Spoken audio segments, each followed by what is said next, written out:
जय हिंद दोस्तों, कैसे हैं आप सब। मैं आशा करता हूँ आप सब मस्त होंगे। फाइनली राजस्थान कृषि पर्यवेक्षक यानी कि राजस्थान एग्रीकल्चर सुपरवाइजर का आंसर की जारी कर दिया गया है। और जब से आंसर की जारी किया गया है तब से आप लोग के मन में एक डाउट चल रही है, सेफ स्कोर को लेकर, कट ऑफ को लेकर, मेरा इतना नंबर बन रहा है, क्या मेरा सिलेक्शन हो पाएगा या नहीं हो पाएगा। बहुत से कैंडिडेट का मार्क्स में घटाव देखने को मिले हैं और कुछ ऐसे कैंडिडेट हैं यानी कि 56.76% ऐसे कैंडिडेट हैं जो कैंडिडेट पासिंग अंकों से भी नीचे यानी कि मिनिमम क्वालिफाइंग मार्क्स से भी नीचे है। ये आंसर के आने के बाद जो लोग दावेदार कर रहे थे कि मेरा इतना क्वेश्चन सही हो पा रहा है, मेरा 80 क्वेश्चन सही हो पा रहा है, 90 क्वेश्चन सही हो पा रहा है। कई कई ऐसे कैंडिडेट हैं जो पिछले वीडियो में कमेंट किए थे कि मेरा 95 क्वेश्चन सही हो रहा है 100% एक्यूरेसी के साथ। फाइनली वो सभी लोग 70, 60 और यहाँ तक 80 पर आके अटक चुके हैं। फाइनली क्या कट ऑफ देखने को मिलेगा, मेल फीमेल सारा कुछ जानकारी आपको इस वीडियो में देने वाले हैं, तो वीडियो को शुरू से अंत तक जरूर देखिएगा, स्टेप बाय स्टेप समझने की कोशिश कीजिएगा। सबसे पहले बात कर लेते हैं जो राजस्थान कर्मचारी चयन बोर्ड की तरफ से जो आंसर की का नोटिस जारी किया गया उसके रिगार्डिंग थोड़ा सा बात कर लेते हैं। उसके बाद हम आगे एक एक करके डिटेल में सारा जानकारी आपको करके एक एक करके बताते चलेंगे। सबसे पहले बात करेंगे, 13 मई को आपका आंसर की जारी कर दिया गया था। कितना, 13 मई को आपका आंसर की जारी कर दिया गया था। अगर बात करेंगे हम आपत्ति लगाने का डेट, तो आपको आपत्ति लगाने का डेट 15 तारीख से यानी कि 15 मई से लेकर 17 मई तक रात 12 बजे तक आपको आपत्ति लगाने का लास्ट तिथि रखा गया। इसके अंतर्गत आपको 100 रुपये फी देना पड़ेगा। एक क्वेश्चन के लिए आपको 100 रुपये फी देना पड़ेगा। उसके बाद आप किसी भी प्रश्न पर ऑब्जेक्शन लगाओगे। हालांकि ऑब्जेक्शन कितने लगाए जाएंगे या 17 तारीख के बाद पता चलेगा। अभी किसी भी प्रकार के कोई भी अभी डाटा नहीं निकल कर आ रही है किस क्वेश्चन गलत है, कौन सा क्वेश्चन सही है। जैसा ही कोई विभाग अपने तरफ से निकालेंगे डाटा, उसके अनुसार ही आपको मैं आगे बताने वाला हूँ। उसके बाद अगर बात करेंगे टोटल वैकेंसी को लेकर, तो टोटल इसमें 1100 पदों पर वैकेंसी निकाली गई थी। आवेदन की अगर बात करेंगे तो 1,83,326 के अप्रॉक्स में टोटल इसमें आवेदन फिलअप किए गए थे। वहीं बात किया जाए प्रेजेंटिंग को लेकर, कितने एप्लीकेंट इस परीक्षा में प्रेजेंट हुए थे, तो लगभग 1,20,446 के अप्रॉक्स में टोटल कैंडिडेट इस एग्ज़ाम को दिए हैं। परीक्षा तारीख आपका 18 अप्रैल का परीक्षा आपका हुआ था। और बात किया जाए आंसर की को लेकर, तो 13 मई को आपका आंसर की जारी कर दिया गया है। आई होप यहाँ तक आपका सारा डाउट क्लियर हो चुका होगा। फिर भी कोई डाउट बचे तो आप कमेंट सेक्शन के माध्यम से आप हमसे पूछ सकते हो। नेक्स्ट बात कर लेते हैं, कैटेगरी वाइज वैकेंसी आपकी क्या थी जो काफ़ी इंपॉर्टेंट हो जाती है। यह सब ऐसा डाटा है जो कट ऑफ एनालाइज करने से पहले जानना काफ़ी इंपॉर्टेंट हो जाती है। इसी के अनुसार हम लोग कट ऑफ एनालाइज करते हैं, कट ऑफ का प्रेडिक्शन करते हैं कि इतना कट ऑफ जा सकता है, इतना क्वेश्चन सही होने पर आपका सिलेक्शन हो पाता है। क्योंकि कितना प्रेजेंटिंग हुई है, कितना एब्सेंट हुई, काफ़ी इंपॉर्टेंट डाटा हो जाती है, तो आप इसे इग्नोर नहीं कर सकते हैं। अगर बात कर जाए एरिया कैटेगरी और वैकेंसी की बात करेंगे, तो नॉन शेड्यूल्ड का एरिया से बात करते हैं 944 वैकेंसी निकाली गई थी और शेड्यूल्ड एरिया से 156 वैकेंसी या टोटल 1100 पदों के लिए वैकेंसी निकाली गई थी। नेक्स्ट अगर बात कर लेते हैं टोटल फॉर्म कितने अप्लाई किए गए, यह वह डाटा है जो कट ऑफ को ऊपर से नीचे या नीचे से ऊपर ले जाने का दम रखता है। यह वह डाटा है यानी कि एब्सेंट प्रेजेंट कितने फॉर्म भरे गए थे, यह सभी का डाटा आपको यहाँ पर दिया गया।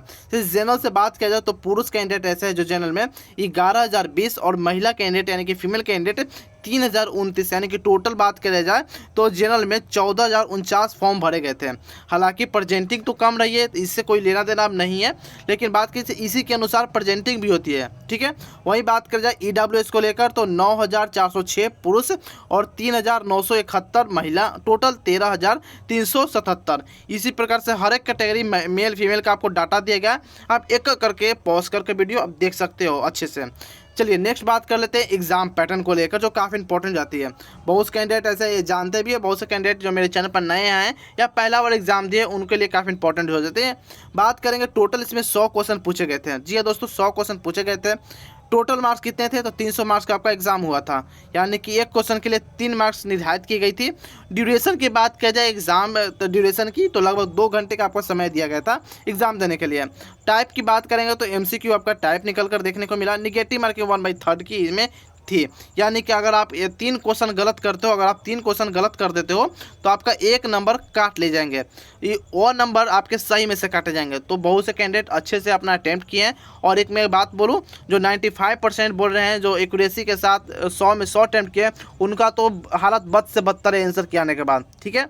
नेक्स्ट अगर बात करेंगे अगर आप किसी भी गवर्नमेंट जॉब की तैयारी करते हो, एसएससी, रेलवे, अपने स्टेट एग्जाम की भी तैयारी करते हो, तो यह सारा बुक आपके लिए काफ़ी इंपॉर्टेंट रहती है। तो यह सारा का लिंक आपको डिस्क्रिप्शन बॉक्स में देखने को मिल जाएगी, चाहे वह मैथ रेलवे हो या एसएससी मैथ हो, ब्लैक बुक हो, सामान्य ज्ञान हो, सामान्य विज्ञान हो, या खान सर का पॉकेट जीके हो, करंट अफेयर हो, सारा का लिंक आपको हिंदी इंग्लिश दोनों लैंग्वेज में आपको डिस्क्रिप्शन बॉक्स में टैग प्रोडक्ट में आपको देखने को मिल जाएगी, वहाँ से आप खरीद सकते हो, ठीक है। और गौरव सर का जो काफ़ी इंपॉर्टेंट होते हैं, इनका करंट अफेयर काफ़ी परीक्षाओं में हूबहू पूछ जाते हैं, तो इनका भी आपका लिंक किताब का दे दिया गया है डिस्क्रिप्शन बॉक्स में, वहाँ से आप खरीद सकते हो, परचेस कर सकते हो। और रेलवे के लिए मैथ वगैरह सारा कुछ का लिंक आपको प्रोवाइड किया, वहाँ से आप खरीद सकते हो और अपनी तैयारी में 4 चांद लगा सकते हो। नेक्स्ट बात करते हैं सब्जेक्ट वाइज ब्रेकडाउन अगर करें तो जनरल हिंदी से 15 क्वेश्चन पूछे गए थे। जनरल हिंदी से कितने पूछे गए थे? 15 क्वेश्चन। और साथ में ये भी बताऊंगा कि कितना क्वेश्चन आंसर के आने के बाद बच्चों का सही हो पा रहा है, इसके रिगार्डिंग भी हम बात करने वाले हैं। जनरल की बात किया जाए, जनरल नॉलेज राजस्थान, जिसमें हिस्ट्री, कल्चर, जियोग्राफी के बारे में बात की गई थी, जो कि आपको 25 क्वेश्चन पूछे गए थे। हॉर्टिकल्चर से बात किया जाए तो 20 क्वेश्चन, एनिमल हस्बेंड्री से बात किया जाए तो 20 क्वेश्चन, और क्लिनरी साइंस से बात किया जाए तो 20 क्वेश्चन आपसे पूछे गए थे।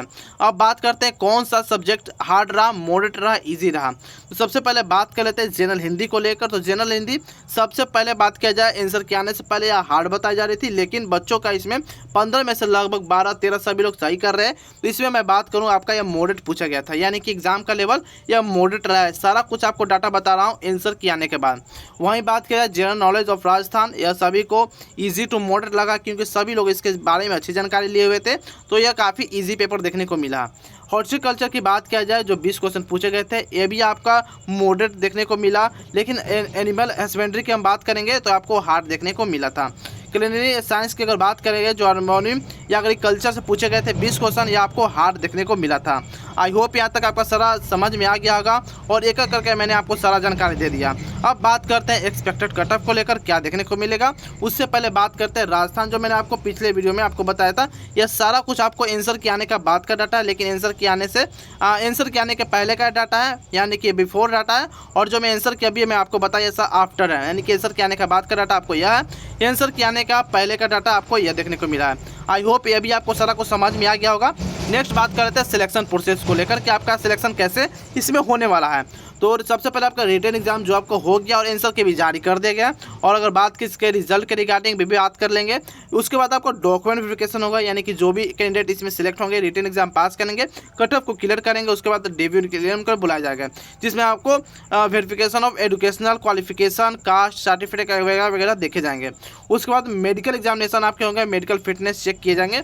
देखिए, अगर बात किया जाए डॉक्यूमेंट वेरिफिकेशन में सभी लोग पास कर जाते हैं, लेकिन जो छटने का चांस होता है उसमें मेडिकल एग्जामिनेशन में, तो जो भी आपका मेडिकल दिक्कत है वो अभी से सुधार करने में लग जा सकते हैं। अब बात करते हैं कट ऑफ को लेकर। कट ऑफ की बात किया जाए, अगर आप जनरल से हो या यूआर से हो, तो बात करते हैं मेल के लिए 70 और फीमेल के लिए 66 रहने वाली है इस बार।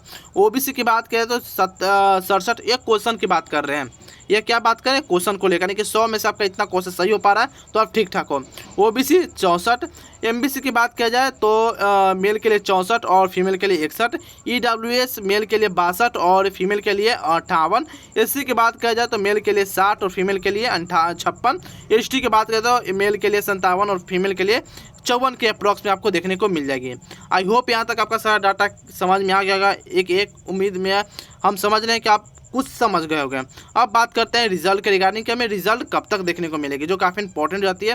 देखिए, अभी रिजल्ट पर विभाग की तरफ से कुछ भी जानकारी नहीं है, लेकिन अगर हम आशा करें या प्रेडिक्शन करें तो जून के मध्य में आपको रिजल्ट देखने को मिल जाएगी। जिस प्रकार से आंसर की काफ़ी लेट से विभाग ने जारी की, तो जून के मध्य या जून के लास्ट वीक तक आपका इसका रिजल्ट भी देखने को मिल जाएगी।